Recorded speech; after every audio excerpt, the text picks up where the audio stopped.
Pelatih Timnas U23 Gerald van den Berg mencoret 5 pemain dari pemusatan latihan jelang Piala AFF U23 2025. Saat latihan di Stadion Madia Senayan, Jakarta, hanya 25 pemain yang ambil bagian. Pada awal pemusatan latihan, van den Berg memanggil 30 pemain untuk menjalani seleksi. Setelah ada evaluasi, 2 pemain dipulangkan, yakni kiper Husna Al-Malik dari Persik Kediri dan juga Sheva Sanggasi dari Persib Bandung. Lalu 3 nama lainnya yang dicoret adalah Ahmad Walid dari Malut United, Frankie Misa pemain Bayangkara FC, dan juga Rahmat Syawal dari PSIS Semarang. Namun pelatih van den Berg belum mengumumkan skuad final karena masih ingin melihat lebih jauh 25 pemain yang ada. The final squad we had to look because of course, I have something in my mind, but the most important is that we don't get too many injured players. So we have to take care of that. So if everybody is fit, I already know, but I will not say. Laga Oxford United melawan Arema FC di Grup A Piala Presiden 2025 di Stadion Sijalak Harupat, Kabupaten Bandung 10 Juli lalu dimenangkan Oxford United dengan skor meyakinkan 4-0. Pemain depan Oxford sekaligus timnas Ole Romeni mencetak 1 gol di menit ke-9. Namun Ole Romeni tidak dapat menyelesaikan laga ini. Striker timnas Indonesia itu mengalami cedera setelah mendapat tackle dari pemain Arema FC Paulinho di menit ke-16. Wasit hanya mengganjar Paulinho dengan kartu kuning. Pelatih Oxford, Gary Rowett, menyebut tackle yang dilakukan Paulinho sebagai tackle yang buruk. Menurutnya, Romeni kemungkinan akan absen di pertandingan final melawan Port FC Minggu malam. All of the same, it looked quite a bad injury, but again, we'll see whether potentially he's available for the final. I appreciate those 2 players, of course. There are a lot of fans have come to see those 2 players play, so yeah, if there's at all a chance for them to play, great. If there isn't, then we have to accept that. Pelatih Arema FC, Marcos Santos, langsung menyampaikan permintaan maaf atas insiden itu. Paulinho yang melakukan tackle juga sudah memohon maaf kepada Ole. É do jogo. Infelizmente, acho que os dois tiveram outras jogadas até mais forte, tanto do Arema como do Oxford. É normal, é do jogo. Claro que nós pedimos desculpa, lamentamos, mas esperamos que não tenha sido nada mais sério. Sejumlah komentar pun disampaikan netizen untuk andalan timnas di lini depan ini. Pada unggahan foto Ole di Instagramnya, mereka memberikan semangat dan mendoakan agar Ole Romeni segera sembuh. Ole pun berjanji segera pulih. Terima kasih atas semua pesannya. Malangnya saya akan menepi sementara waktu. Tapi saya akan melakukan segalanya untuk segera kembali. Selalu tegakkan kepala, tulis Ole di Instagramnya. Analis sepak bola Firzi Idris menyayangkan turnamen pramusim yang justru diwarnai tackle-tackle keras. Dia menyebut cedera Ole bisa mengganggu persiapannya di musim baru bersama Oxford United dan skuad Garuda. Selain pemulihan fisik, Ole juga harus menjaga kondisi mentalnya selama proses penyembuhan. Dan untuk kansnya bersama timnas Indonesia tentu ada setback karena dia artinya akan kehilangan fase krusial pramusim dan juga persiapan tim menghadapi musim baru. Harapannya ya dia bisa kembali secepat mungkin. Seluruh pendukung timnas menunggu kabar sembuhnya Ole Romeni. Pasalnya dia adalah salah satu pemain andalan timnas Indonesia yang sedang bersiap menghadapi sejumlah agenda internasional penting ke depan. Salah satunya putaran keempat kualifikasi Piala Dunia 2026. Tim Liputan Kompas TV.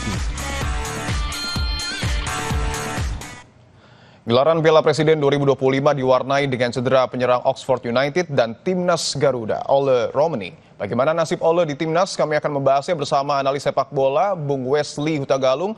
Bung Wesley, selamat petang. Selamat petang, Mas Tito. Bung Wesley, turnamen pramusim ini kan seharusnya untuk persiapan sebelum masuk kompetisi yang lebih berat. Namun yang terjadi malah ada pemain cedera, Ole Romeni. Bagaimana menurut Anda terkait dengan turnamen Piala Presiden kali ini?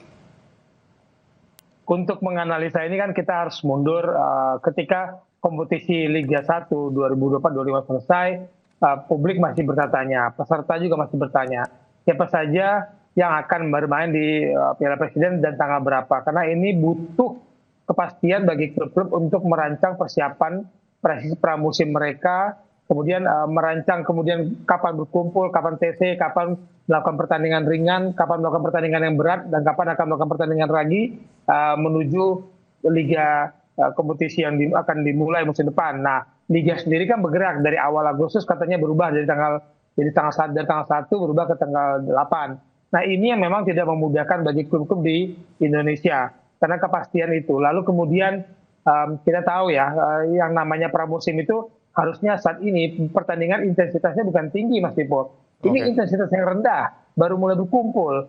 Dan kemudian kita tahu bagaimana caranya pengelola panitia Piala Presiden ini seolah-olah mengangkat gengsinya dengan hadiah yang begitu luar biasa, dan kemudian melihat Liga 1 hadiah sangat sedikit, cuma 3,5 miliar untuk juara 1 dalam 34 pertandingan 10 bulan. Sementara ini cuma 4 pertandingan, dapat 5,5 kalau juara. Dan itu dimanfaatkan terus oleh pengelola sehingga kemudian tensinya tinggi nih Piala Presiden.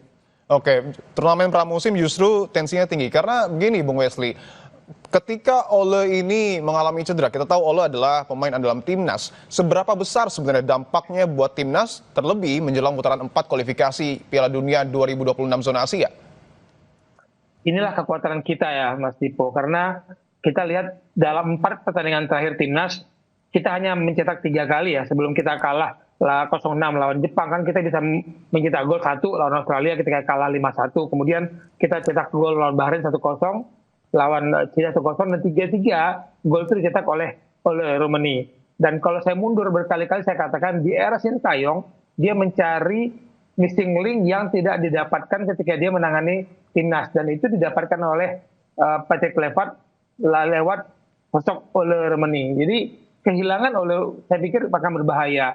Kita butuh dia untuk mengikuti kompetisi di klubnya untuk mendapatkan peaknya nanti di bulan Oktober untuk membela Indonesia di lanjutan kualifikasi Piala Dunia. Apakah timnas kemudian Bung Wesley perlu untuk kemudian mencari pemain lain yang mungkin dalam tanda kutip mampu menggantikan posisi Ole? Kalau dicari di dalam negeri bisa saja. Patrick Kluivert dan timnya harus memantau Liga Indonesia yang akan bergulir awal Agustus. Tapi kalau kita mencari lagi anak bangsa yang di luar negeri, saya meragukan ya kemampuan untuk beradaptasi, membangun chemistry dan mengisi posisi Ole yang menurut saya sudah membuat kita bergembira akhirnya menemukan pemain yang kita cari-cari di posisi nomor 9, yaitu striker yang bergerak aktif di kotak penalti. Oke, menurut analisa Anda, Bung Wesley, kalau berkaca pada cedera yang kemudian dialami oleh Ole, perlu waktu berapa lama untuk kemudian Ole ini mampu pulih 100%? Saya tidak tahu persis ya, tapi cederanya. Tapi kalau kita bicara berdasarkan kejadian-kejadian di sepak bola, bisa jadi sebulan Ole ini akan menepi dari pertarungan persiapan Oxford untuk memasuki musim depan. Kalau itu fisioterapi dan tim medis bergerak dengan cepat, mungkin dalam 2 minggu dia sudah mulai bergerak, tapi tidak aktif mengikuti tensi intensitas yang tinggi di klubnya dalam mempersiapkan musim kompetisi depan. Nah, ini yang memang membuat kita sedikit meragukan apakah Ole yang musim lalu cuma 14 kali main dan 1 gol di Oxford akan dapat kesempatan lebih banyak, sehingga yang diuntungkan adalah tim nasional Indonesia. Baik, tentu kita berharap bahwa Ole ini segera pulih dari cedera dan tidak mengganggu persiapan timnas di Piala Dunia. Terima kasih analis sepak bola atas jawaban Anda, Bung Wesley Hutagalung. Sehat-sehat selalu. Terima kasih. Terima kasih.